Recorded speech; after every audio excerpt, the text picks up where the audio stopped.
Hey guys, hope you're doing well. After yesterday's video, somebody messaged me and asked, what does it take to get a special use permit in your county? What does that look like? And so I'm going to answer those questions right now, the process that we went through, at least to the best of my recollection originally, and now we're amending our special use permit to include a couple other things. But for the most part, what we're doing now is exactly what would need to happen.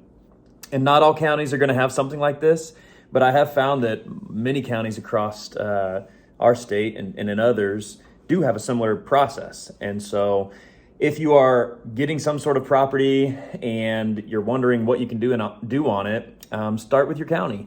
You know, it may not be a wedding venue, right? So there's other things that you can do with your property. Maybe it's run a pumpkin farm or something else that has to do with agriculture. They kind of line that out in that planning and zoning. And so first and foremost, the thing that we had to do was we had to give the county a site plan of our property. And I'm going to show you that right now, what that looks like. All right, guys. So this is the site plan, the most recent one that we put together.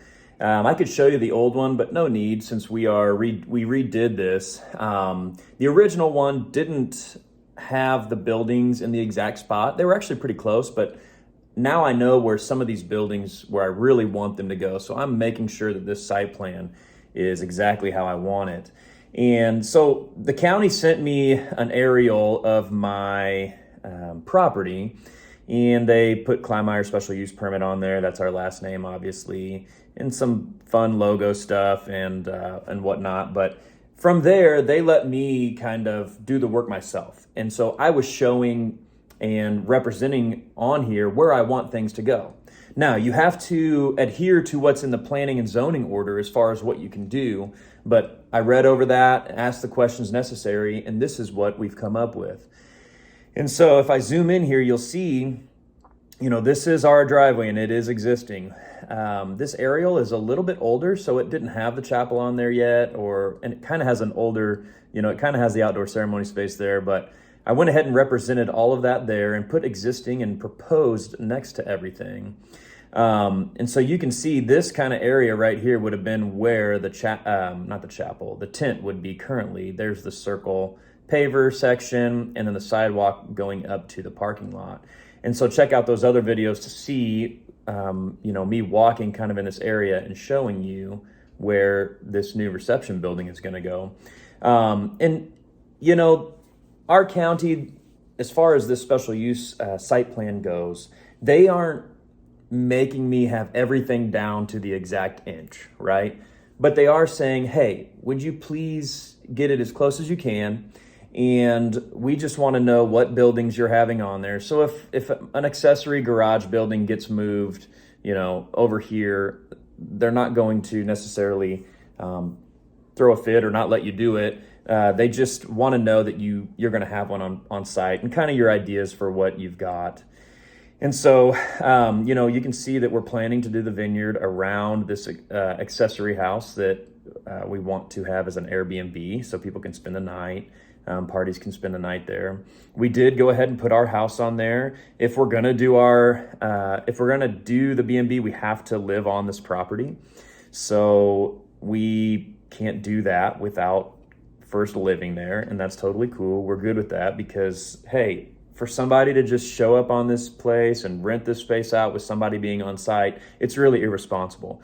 And it's not being good to our neighbors around there. So they want to know that things are being managed, that somebody's there on site while that's happening. So another thing that we had on there is right across from the reception building is a smaller building, more closer to the chapel size, but it is going to be like a welcome/tasting room.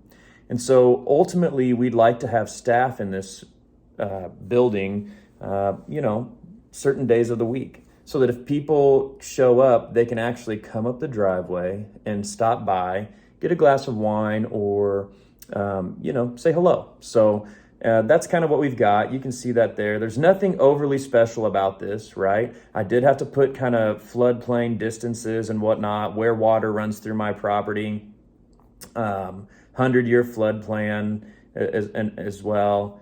All of my neighbors, who's owned by what, where I'm located in the town, And so you can see our sign, it's already there, but they wanted to know where it was.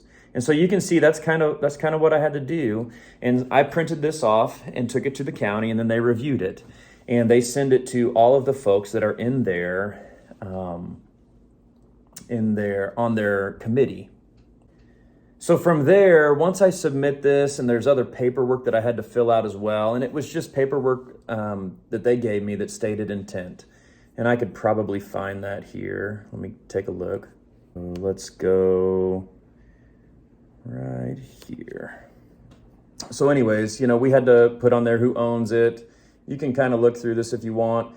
And then what we're adding. So we're seeking to add to the special use permit the option of a bed and breakfast, as well as potential hours of operations. Now, we're not going into this believing we're starting hours of operations next week or anything, but we want to have that ability in the future. And so length of time requested 50 years, just like the one before, where we're located, how many acres. And then here's where where a lot of the hard work came in. And so yes, the site plan was hard work, but this is the next one. I had to actually go to all of these different entities inside of our county that service our area. And so things like the health department, the road district, we didn't have sewer there, right? We're going to be on septic.